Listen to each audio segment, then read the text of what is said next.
Welcome back to East Coast DNA. This is Darcy, and I'm his brother Andrew.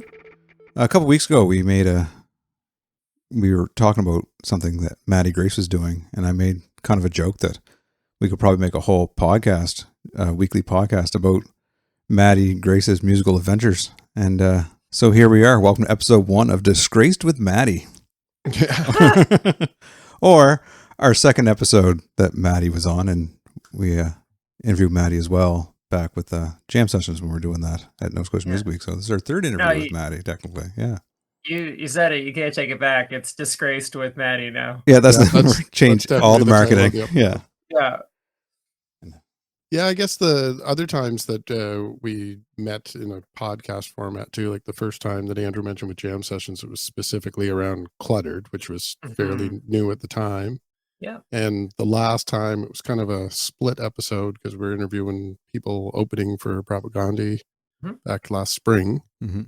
So we're getting like a 3/4 of a year check-in with Matty going right now. But yeah, as Andrew said, you've got so many projects on the go too that we could probably just talk forever about it. So I think before the last time we talked to Matty, I usually make a playlist of who we're going to interview that week and kind of hear their catalog. I think I was at 114 songs on my Matty Grace playlist.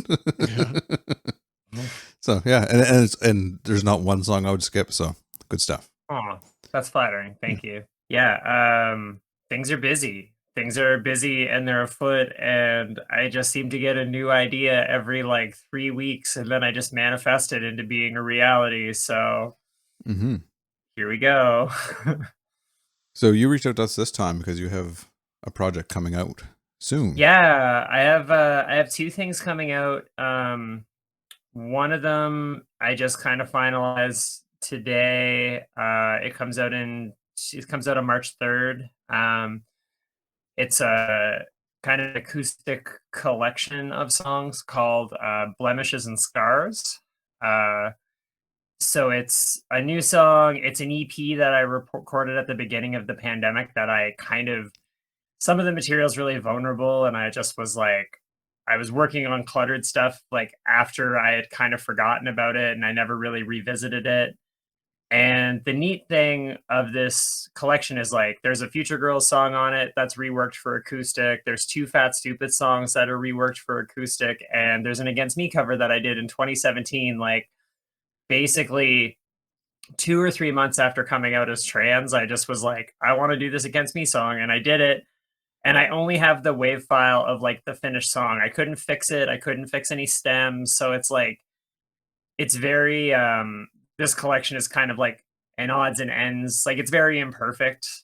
It's kind of rad for what it is. And then in April, I have a tape coming out on Tarantula Tapes, which is a tape label based in Barrie, Ontario.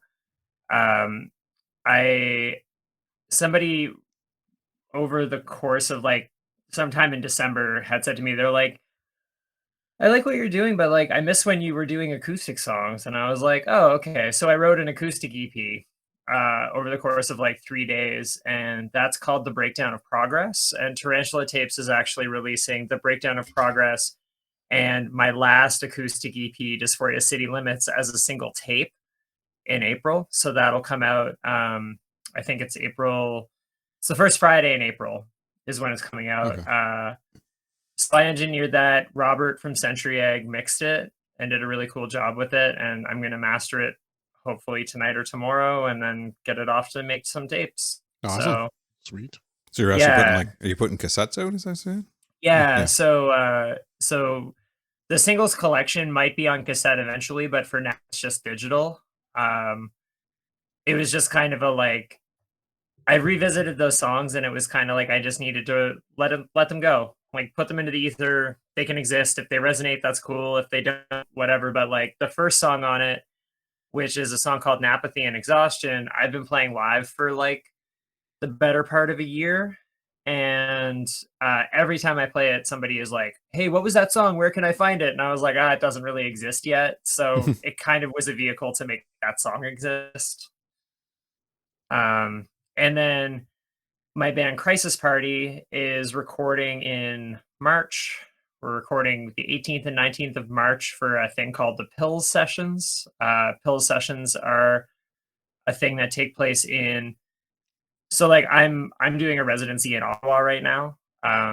So the Pill Sessions take place in like Hull, so just like in the Quebec, on the like the Quebec side of Just on the other Ottawa. side, And yeah, they basically, we hang out for a weekend and record as many songs as we can within a 16-minute time frame. And so Crisis Party is going to shoot to do 8 songs. We put out our first EP in August of last year, which was essentially 6 months after the band had been conceived.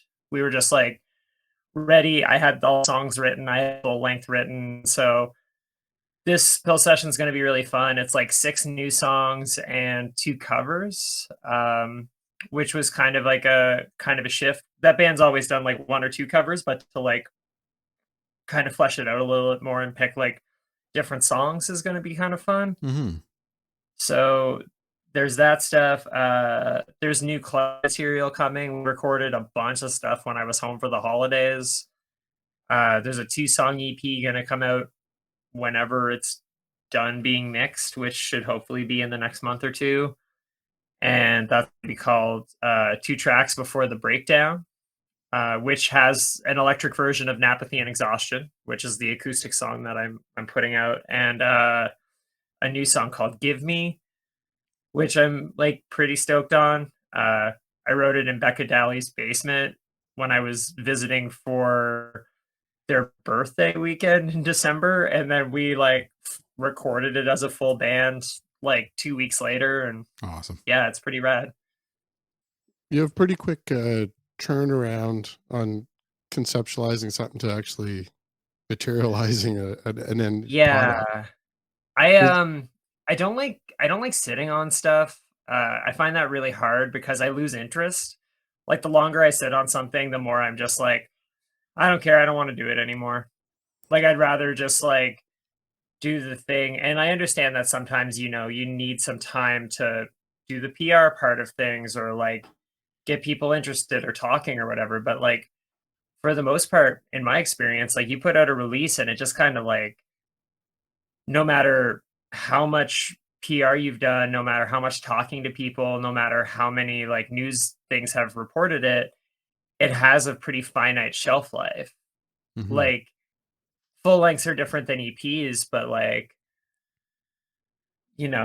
there's The that culture's stuff. changed for digesting music for sure over the last like 5 to 10 years. People are streaming so much that even to have keen people might see behind me, I stocked my shelf with some Matty Grace releases there, but Yeah. I have the physical media and I do listen to it. I mean, there's a stereo right beside it, but often I'm listening to it like through Spotify or on YouTube or streaming service somewhere as well.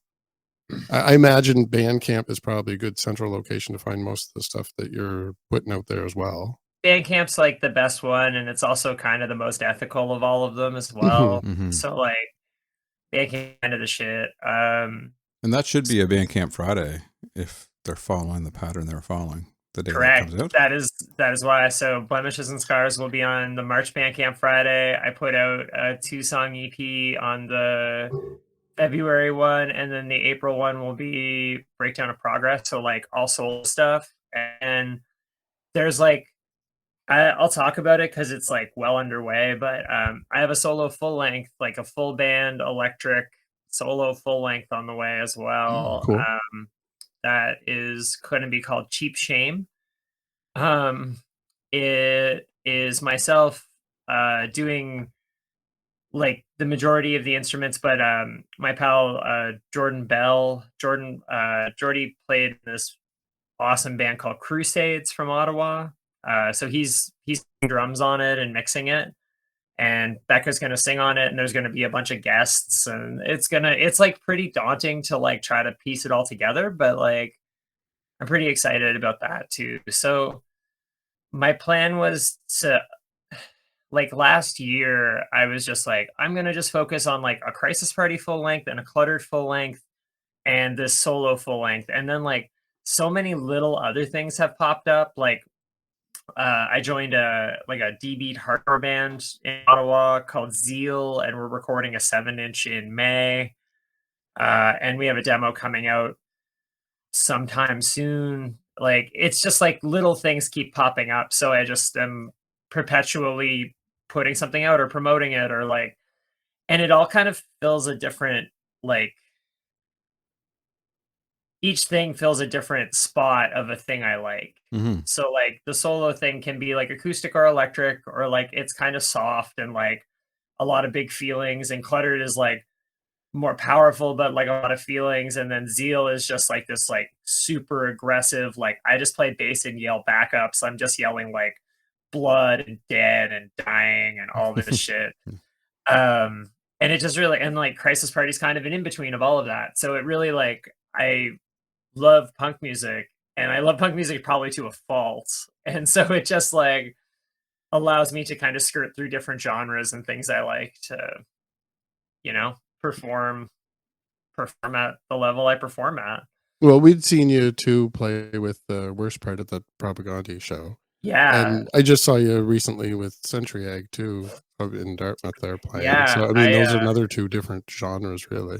Oh, completely. Yeah, Worst Part's like the Jesus Lizard, like real stony or stonery, like whatever. And Century Egg's like super eclectic. And then I play bass in it, and we did 3 shows, and I just spent all 3 shows just bleeding over my bass. I'm like, I can't take the punk out of the show because I'm just bleeding everywhere all the time. Like, I got a friend in San Diego in a band, and his fretboard has more blood on it than you, like, looking at the fretboard, like it's growing organisms. It has to be, but it's just disgusting. The Robin, who does no guitars in Halifax, built me a guitar, and when we played Music Week, like the first year that y'all had interviewed me, I was playing bass for No It's Fine, and during the No It's Fine set, I noticed the same thing. I was like, oh, my hand is slippery. Oh, I'm bleeding. And then I played the Cluttered set, and it got everywhere. And when I took it to Robin to like fix something on it, he's like, I'm leaving the blood because it's for punk rock. And now it's just like stained on the picker or the pickup cover. Yeah. So yeah, I think that's quickly becoming my MO. Hopefully it stops because it hurts, but yeah. Build up some calluses in 23. Yeah, 2023, I'll just work on building up calluses that I lost in my 20s. Yeah. Yeah. So you're split in time between Nova Scotia and Ontario because you're the residency you mentioned in Ottawa? Yeah, I've been here for about a year. I really needed a change from being in Halifax. But I'm back in Halifax every like 4 to 6 weeks, so it's a lot of juggling. It's a lot of like bouncing back and forth and like being in 2 places at once, and it's like, but the cool thing is like, so Crisis Party, which is my Ottawa band, which is a band I'm like really stoked on. We're going out west in April because I've never toured out west, so we're flying to Vancouver. We're going to play shows from Edmonton to Vancouver. And a flight from Ottawa to Vancouver is the same price as a flight from Ottawa to Halifax. Yeah, so being a little more central allows me to like have a wider reach and tour more and like get to see things and like hang out and just like have fun. But Crisis Party is also doing an East Coast tour in May, so we're gonna play some shows with Cell Death, who are from Charlottetown, who are awesome. And so I just kind of like, I get to show off my like Ottawa band to the Maritimes, which I'm like looking forward to. Yeah. That should be exciting. Do you plan on doing any shows with the acoustic stuff that you're putting out? Like any just acoustic sets, or are you just putting it yes. I was supposed to do a tour at the end of March, like an acoustic tour. That I don't think is happening now because I have a couple other commitments that I have to take care of.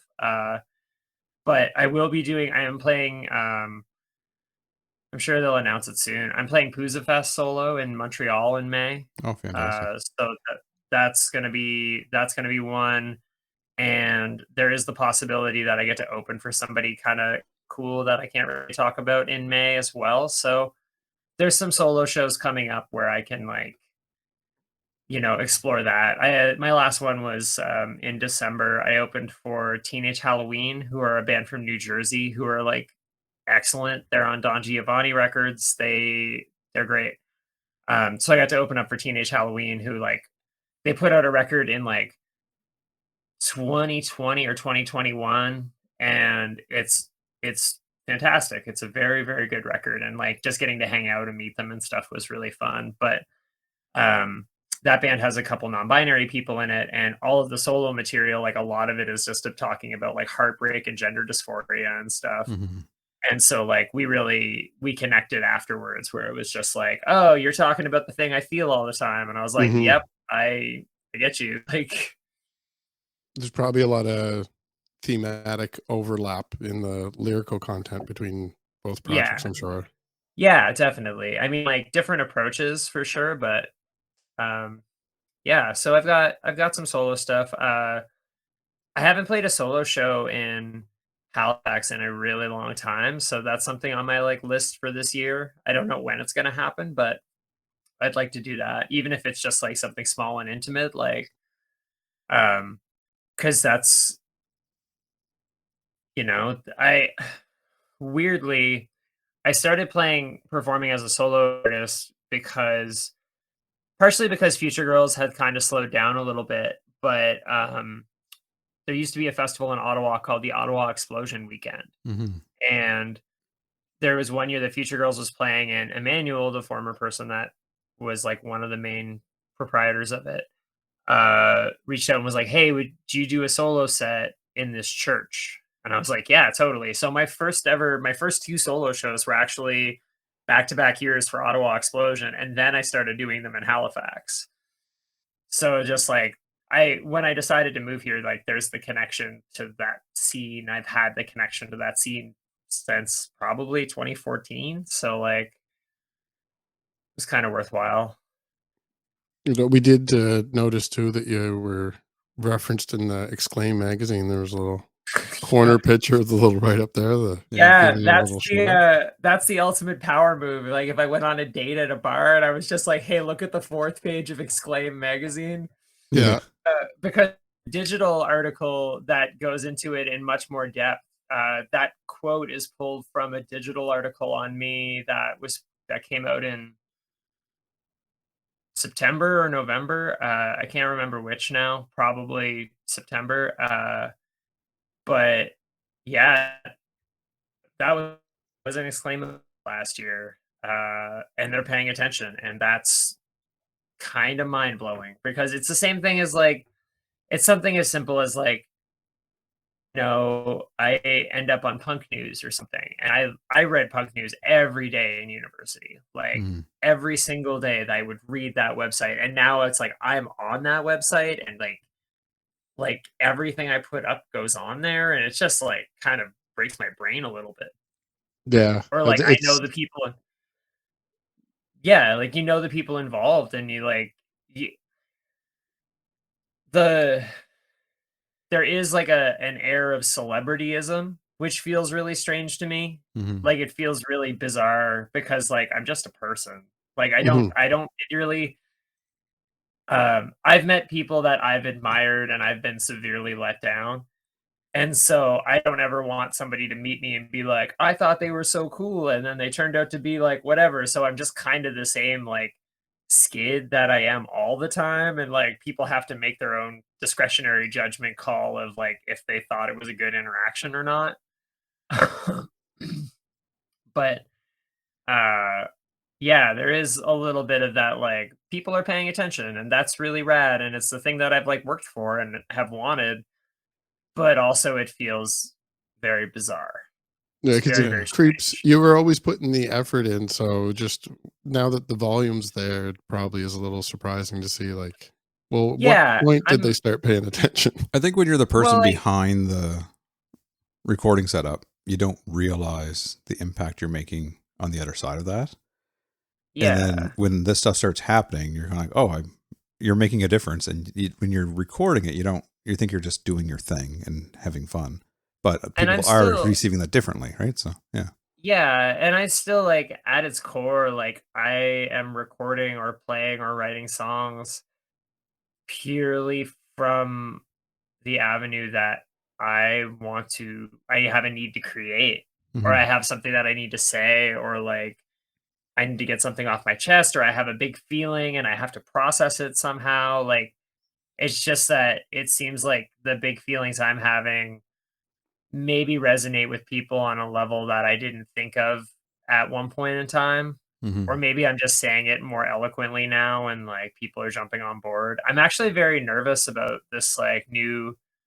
um this new collection thing that the blemishes and scars, like just because it's so like some of it's very raw and some of it's very like revisiting old wounds, and like it's just interesting, but like I have to put it out. Like I have to do the thing and make it exist and put it into the ether. And then like if people like it, that's rad. If nobody ever listens to it, I still did the thing. I Yeah. still like I accomplished a thing, even if I started it like 3 years ago now. Like the EP that's on it is a 5-song EP that was going to be the follow-up to Rumination Year, my first tape. And it never had a name, it never had anything. It has a song that Cluttered has played a few times called What a Time to Be Buried Alive. It has that song on it. But then the other 4, like I remember playing solo shows, and one of the songs, like it's pretty dark, and like I'd play it and people would like audibly be like, "Are you okay?" afterwards. And I'm like, "Yeah, I'm fine. I'm fine. I'm fine. I'm fine. I know that it sounds like I'm talking about killing myself. I'm not. I swear I'm fine. Like I got it all out. I got it out. Yeah. It's there." And do you So find it to, okay. oh, go ahead, Andrew. Do you find it different being in Ottawa to create, or do you just find it different lifestyle, or what do you like better there? Or is it better? Just I different? like I mean like community is different. Like um the so like I love the people that I how can I say this without swearing? I'm just gonna swear. Go ahead. The people that I fuck with in the East Coast are like quality people, and I love them dearly and I miss them all the time. But there's just a level of like I'm here. It was like I integrated into the punk scene really easily because I was already kind of a part of the scene.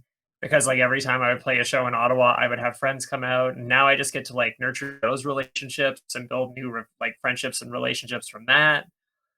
And it's just a different like it's just a different style of like it's just a different lifestyle. Like, Mm-hmm. I have to work quite hard to sustain myself, and but like I work at a cool bar on top of having a day job. Like I get to play shows. I could probably play shows like every weekend if I really wanted to, but I get to pick and choose. And when I'm not playing shows, I get to go see cool shows because everything's a little bit closer. Um, my bandmates in Crisis Party both run or like are affiliated with like cool festivals in Ottawa. So like I have the opportunity to like kind of pick their brain and see what it's like for them as promoters, like how they approach things, and like and just some of the stuff I've been able to see and then like come back with. Like I'll visit and then it's just like, oh, Crisis Party played with this band from Montreal called Puffer. Puffer are awesome. They're so good. They have a 7-inch coming out soon, but they have one demo called Live and Die in the City. It's awesome. We played with them on Halloween. It was the most fun. And I was just like, I just listened to Puffer for like a month afterwards, and then came back and was just like, have you heard this yet? Mm-hmm. So just like being exposed to new things is really exciting. And like it allows me to branch out a little bit musically because I can like there are other like-minded individuals, whereas like being in Halifax sometimes is really hard to find other people on the same wavelength. If you're like like, yeah, I've got Cluttered, and like Becca and I have a new project that we're working on, like an acoustic project. And like, I know I can always go to Becca, or I could always go to Dylan, and we can always do something. But it's just like, oh, I want to start like a post-punk band, or I want to start a gothy style band or something. And it's just like, oh, I have people in mind that live in the city I live in right now. Mm-hmm. And I can just do that. And that's a thing that I'm working on too. So more So projects. you have a lot more to pull from to nurture what Mhm. you wanna Yeah. And it's just like, as somebody who wants to tour and play shows all the time, it's just a little bit easier when you're a little more central. Mm-hmm. For sure. Like, as it's I was in Halifax for 17 years. It is wonderful and very nurturing, and also like really hard. Mm-hmm. It's really hard, like, as a queer person, as a trans person, as somebody who has ambitions to do more than just play in like Halifax and Truro and Berwick and Moncton. And like, I love playing in Moncton. I love playing in Halifax. I love that. There's more that I want. I don't want to just be somebody who like does the local loop Mm-hmm. Yeah, or yeah. whatever. And being in a place like Ontario or Ottawa specifically, I'm like, okay, cool. It's a 2-hour drive to Montreal. We can go play Montreal. Or it's a 4-hour drive to Toronto. We can go play Toronto. Like, it's Yeah, just London's a good easier. spot there. Yeah, you got a lot London's a going on. good spot. Yeah. London's cool. Kingston is apparently dope. They do a punk rock flea market in Kingston, Ontario every year, and it's apparently really fun. Oh, really? Our sister Yeah, lived there's there for a while definitely in school.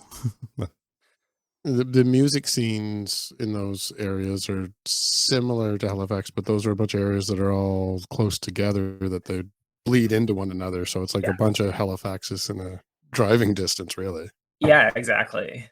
That's and it's just like, it's nice because like I've seen, like, even just like, I wasn't sure what to do with myself on Saturday last week. I was working a show for somebody, and I was just working the door, and so I saw this like indie pop band, and they were cool. They were called Milk and Bone. And then I ended up going to the bar I work at, which is called House of Targ. House of Targ is like, if you've ever seen Pup play live, their bass player always wears a House of Targ shirt. That's Okay. the bar. And at Target was just a bunch of like synth projects, and it was so much fun, and it was so rad. And I was like, oh, I got to experience like both ends of a spectrum on this, like in the one night. Or like, I've seen a ton of bands from like Mexico and Peru and stuff, and it's very like, it kind of opens your eyes a little bit more to like, there is so much more to the world than just like, when bands tour out east, people are really appreciative of it because they know how long of a drive it is, and they know how hard it is to get there. But like, it's just not fully sustainable for somebody like me who wants to like constantly be going and doing stuff and creating, like, to be there full time. Mm-hmm. And like, it's hard to say that because like, it's home. So it's just Mhm. like, It's not that you don't like it. It's just it's easier to yeah, be. it's just easier. And like, the relationships and the friendships and the people that I have in my life in both places mean a lot to me. But it's just, I'm in the right place for me right now. Mm-hmm. Well, and it's important that people in situations like yourself do explore those opportunities because, like, as you mentioned, the network that you have, meeting new people and new connections in that region and having the opportunity to tour to other regions like out west where you haven't been before, you're also providing that network for people like Becca and Dylan when you're working with them back in Halifax again. Exactly. So And it opens everybody up a little bit. that was the same thing on the first Cluttered tour. I booked it, and they were like, so many nice people. And I was like, yeah, this is just like people I've met from years of playing shows and doing stuff. And Mm-hmm. so, um, I get to kind of like, Vancouver is like seeing old friends, but most of these other scenes, I don't really know anybody in them. So I'm just gonna like make some new friends, and hopefully it goes well. Absolutely. Does having multiple releases, like you have a lot of different projects, but you've mentioned different record labels that have released stuff. Yeah. So, like, do you have contracts with a bunch of different people? Is it that complicated, or is it because you're No, do it yourself? It's piece by piece. it's DIY. So it's like Dirt Cults, who are now based in Texas, but used to be based in Portland, Oregon. They've released all the Future Girls stuff online, and they did a Future Girls tape, like of our full length of Motivation Problems. Chris, who runs Dirt Cult, is like one of my favorite people. He's awesome, and it's literally, hey, do you like this? Yeah, I dig this. Cool. Do you want to do a tape? Sure. And then like that's kind of the end of it. So like that's how Crisis Party happened. He sends out some tapes for reviews. He gives us some to sell at shows, and that's kind of it. It's like very much like handshake agreement stuff. Tarantula Mhm. tapes is like, they get them made, I buy them at cost, then I can sell them and they'll send them out for reviews and do stuff with them. I do a lot of stuff myself as Mhm. well. Like I I technically have a record label name that I never really advertise it or use it, but it's called Poor Sport Records. It's pretty much anything that's under my name that I've released. Like we've done a few tapes, but like uh, it it just comes out under Poor Sport Records. It's like something that I've just released. Like Hmm. just is what it is. My friend has one for us to put music out on. It's called Dad Bod Records. So it's just Oh, I that's don't know. good. Yeah, I it's a like good that. one. Yeah. Yeah. So, but like there is the ambition and the hope that like, if Dirt Cult will do the next Crisis Party full length, that would be amazing. If there's a bigger label that's interested in like doing some cluttered stuff or this like solo record that I'm working on, the full length, the big one, like, I have friends who run labels and stuff, and I just like float it to them and I'm like, hey, no pressure, but if you want to give this a listen, let me know what you think. And then we'll go from there. And I'm sure if I was more like annoying about it, I would probably have more success, or somebody would be like, God, shut up, I'll put out your record, fine. But like that's just not how I operate. Yeah.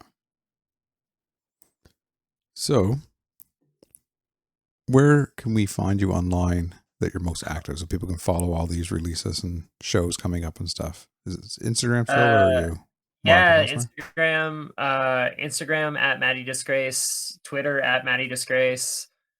Um and then like you can find all of my bands from the Instagram profile, but it's like at cluttered band at crisis.party, etc., etc., etc. Like those are all the Instagram handles. Um, and that's pretty much the best way to follow. I don't use Facebook a ton. I probably should be better at using it, but I don't really use it a It's ton. hard to use Facebook. Yeah, it's hard and they keep changing it. And every time I think I understand it, it just like goes back to being bad. So I don't want to do it. Even with like the we have the podcast page there, and it used to be you just clicked on it, you went in, and we could talk as us, or you could pick to talk as us as individuals.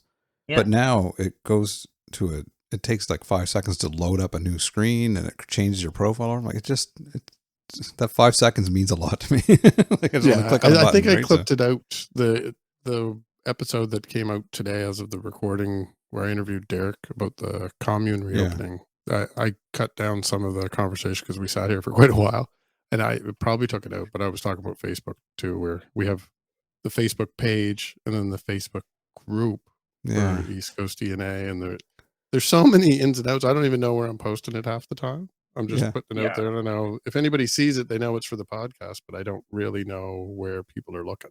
He posts a picture of his breakfast on the East Coast DNA Facebook. We're like, that's for Instagram. Come on. Yeah. That's for Yeah. Instagram. You're not even on the right platform. Yeah, You're exactly. trying so hard, but you're not even on the right platform. Exactly. Yeah. And I think you have a link tree as well. So maybe we'll put that down in the description and the show notes there. Yeah, And the people can Linktree go has there. a lot of stuff. The most recent thing I did was I've been teaching myself Photoshop, so I opened a t-shirt store for my friends' bands and my bands. So like if you want a cluttered shirt that's like exclusive to a design that only exists in one place, you can get it from from a Threadless store.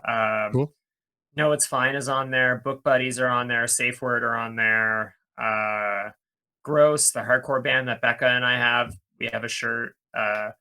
So it was really just like me trying to teach myself how to do something I've wanted to do for a long time. So yeah, the link tree is a good way to do that. To find everything there. We were So having I'll have to buy a some shirts. for pink shirts. t-shirt day. They told us we can wear pink t-shirts under our uniform. But anyway. Oh, under your uniform. Okay, you can see the they do it for everything. Like, wear it under your uniform. But I thought I should wear my cluttered shirt with the pink switchblades all over it. I should just Nice. see how that goes over. Yeah. We have new cluttered shirts getting made. Alex Babineau from Botfly is making new cluttered shirts that I designed, and they're awesome. But they look like a crust punk t-shirt, and I'm so excited. It's the name. It says cluttered, and then there's a picture of a bunch of burning books, and then it says the city takes its toll. I'm like very excited about these shirts. I think they look awesome. Sounds like fun. Yeah, We'll check those out. Yeah. And if anyone wants to find us online, you can find us. We'll put the link tree there too, and find us everywhere there. Yeah. My good robot beer came back to get me. They got a recession pack. Did you see that when you're? Oh, nice. Yeah, recession. It's a 8-pack for the price of a 6-pack. The recession special. That's dope. I'm There you drinking a drink called Supersonic Puppy Dreams. It is a creamsicle flavored vodka seltzer from Flying Monkey in Ontario, like Barrie, Ontario. Interesting. It has like no sugar in it. It's awesome, but they are sneaky. They will sneak up on you. Oh yeah. I saw Monster is creating a hard drink as well. I'm just like, God. Poor drywall all across America. It's going to be gone. I'm pretty sure that's what Four Loko was, and I'm pretty sure they banned Four Loko pretty quickly. Yeah. It's not going to last, no. No. But we're going to play you out after this Wear White T-Shirt Day episode that we just recorded with Napathy and Exhaustion, and you can find that online, and you can find the whole album on April first Friday in April. March 3rd. You can See, there's so much happening, I got all confused. It's all good. But we'll catch you all next time. Yeah. Thanks for coming on. Thank you for having me.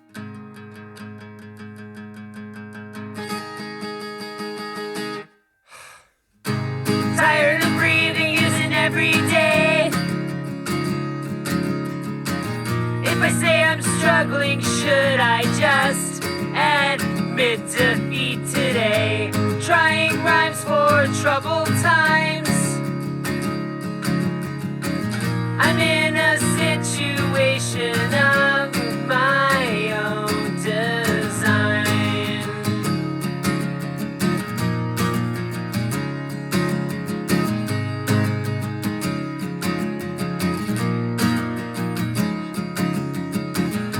Well, I'm repeating just another day.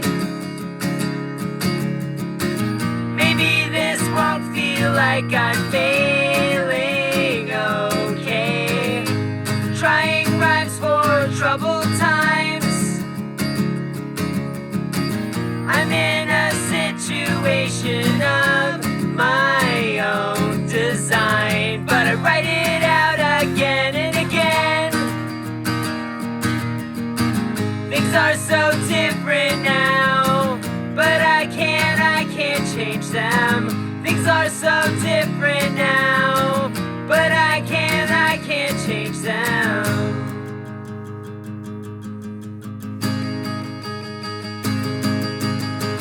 Things are so different now, but I can't change them. Things are so different now.